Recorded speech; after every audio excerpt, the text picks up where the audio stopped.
Ny mety ho toetry ny andro eny an-dranomasina ny talata 1 janoary 2022 amin'ny 9 ora maraina hatramin'ny alarobia 12 janoary 2022 amin'ny 9 ora maraina.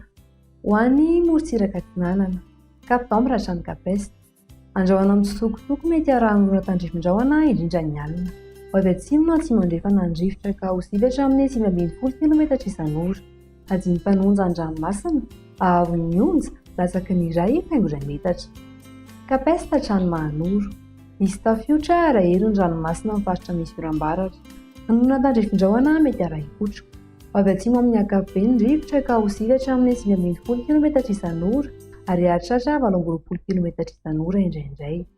Adiny mpanonja an-dranomasina ary anonjabe any atsimon'ny Toamasina. Ahavon'ny onja, latsaky ny 2 metatra, hatratra 2,3 metatra any atsimon'ny Toamasina. Mahanoratra ny Taolagnaro. Misy tafiotra araherin'ny ranomasina amin'ny faritra misy oram-baratra.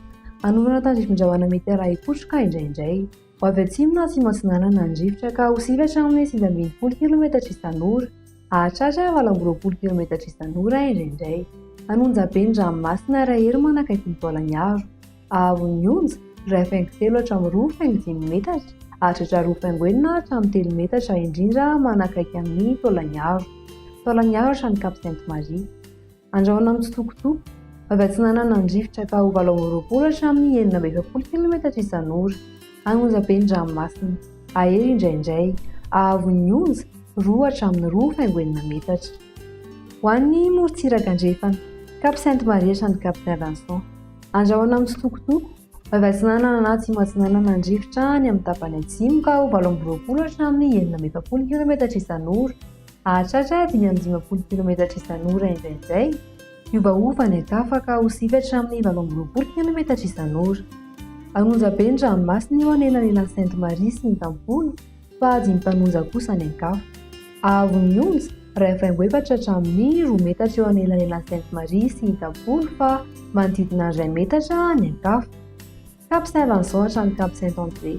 Misy tafio-rivotra indraindray anaty oram-baratra araherin'ny ranomasina. Anonana tandrifin-drahona mety arahi-kotroka indraindray. Ho avy avaratra na avaratra Atsinanana ny rivotra ka ho sivatra amin'ny 520 km isan'ora hahatratra 80 km isan'ora indraindray. Adiny mpanonja ny ranomasina ary anonjabe manakaiky ny Melaky.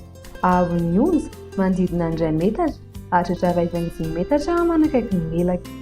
Cap Saint-André hatrany Analalava. Misy tafiotra indraindray anaty oram-baratra araherin'ny ranomasina. Anoram-baratra amin'ny tsitokotoko. Avy avaratra na avaratra andrefana ny rivotra ka ho 10 km isan'ora. Adiny mpanonja ny ranomasina. Ahavon'ny onja, latsaky ny 2 metatra. Analalava hatrany Cap d'Ambre. Misy tafio-rivotra amin'ny faritra misy oram-baratra araherin'ny ranomasina. Anonana tandrifin-drahona mety arahi-kotroka indraindray. Ho avy andrefana na avaratra andrefana ny rivotra ka ho 10 km isan'ora. Adiny mpanonja ny ranomasina. Ahavon'ny onja, latsaky ny 2 metatra.